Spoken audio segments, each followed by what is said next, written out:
Hey folks, Pete here. Want to give an overview of our final day working at the lake this year. Here is our staging area for the south end of the project. This is where the materials get dropped off, and you can see we did some ditching work and some road work. We actually built a road up through the woods for that landowner to get to the top of his property. This is the main part of the project here, where we buried all the utilities for the residents in this area.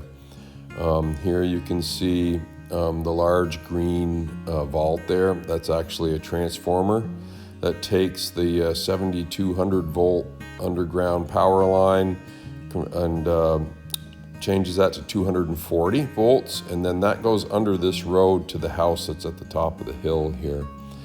Here you can see the telephone poles. They have not been removed yet by Green Mountain Power, but there are no lines left. So there were two power lines, the high voltage line, the neutral line. There was the Comcast line, and also the consolidated, which is the phone line. Those are all gone at this stretch. Everything's buried here on the left side of the road. You can kind of see, it's hard in the shade here, but you can kind of see where there's no grass there. So we had to reshape this, and where some of the culverts and so on, the ditching, we had to fix that up. So here we are. This pole here on the left, that's where we had to put a pass-through box, because this section between these last two poles, that was actually, everything was underground there already. So here I'm going to just do a flyover. But this is what we call Grand Central. That's really where the hub of everything is, and we'll get back to that as we make our rounds here, flying around.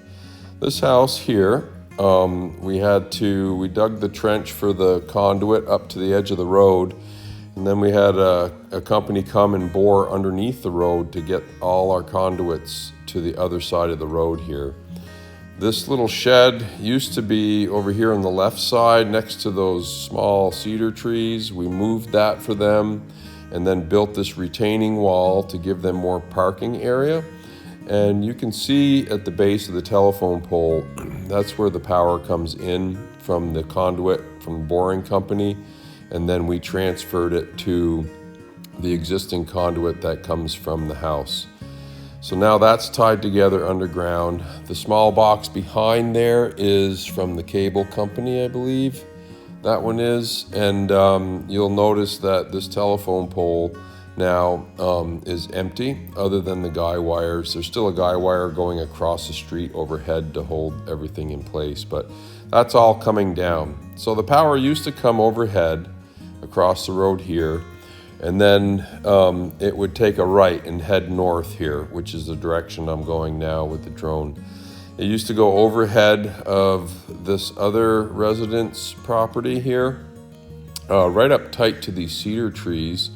And you'll see the next pole come into view here, and you'll notice that everything's gone there. And the reason for that is, and there's no underground conduit here, is because we're no longer bringing the power to this residence the same direction. We're coming straight across the road from another transformer across the road, which we'll see in a minute. So this green box here, you'll see, is the 240 volt line coming underground into this box, and then it comes out into the conduit and runs behind this camp, between the camp and the trees, and then into the existing meter box that's on the south side of this. We're actually heading north here.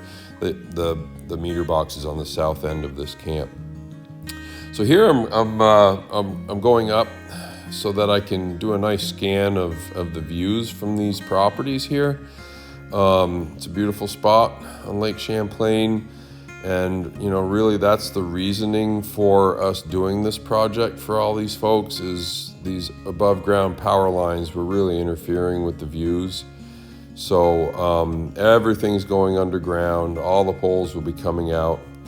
Now you can see I'm heading back north here, but all the houses on the east side of this dirt road, we're going to be servicing all of those with underground power, and we're removing all the above ground wiring as well.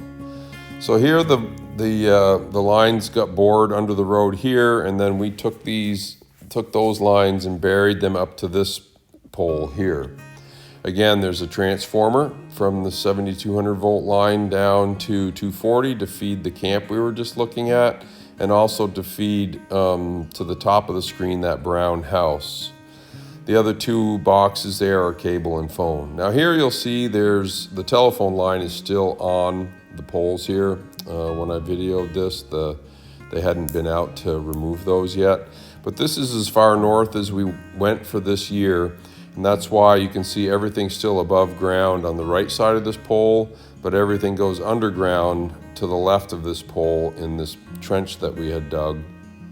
So there's two 3-inch conduits here. Then there's a couple of Comcast conduits. There's two lines actually from Comcast, and then also the phone line.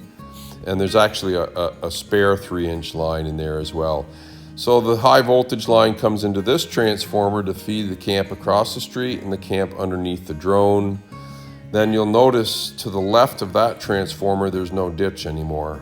And the reason we did that was the customers here were afraid if we dug through these trees, and we certainly agreed and actually highlighted this potential, that we could damage these trees if we're digging trenches.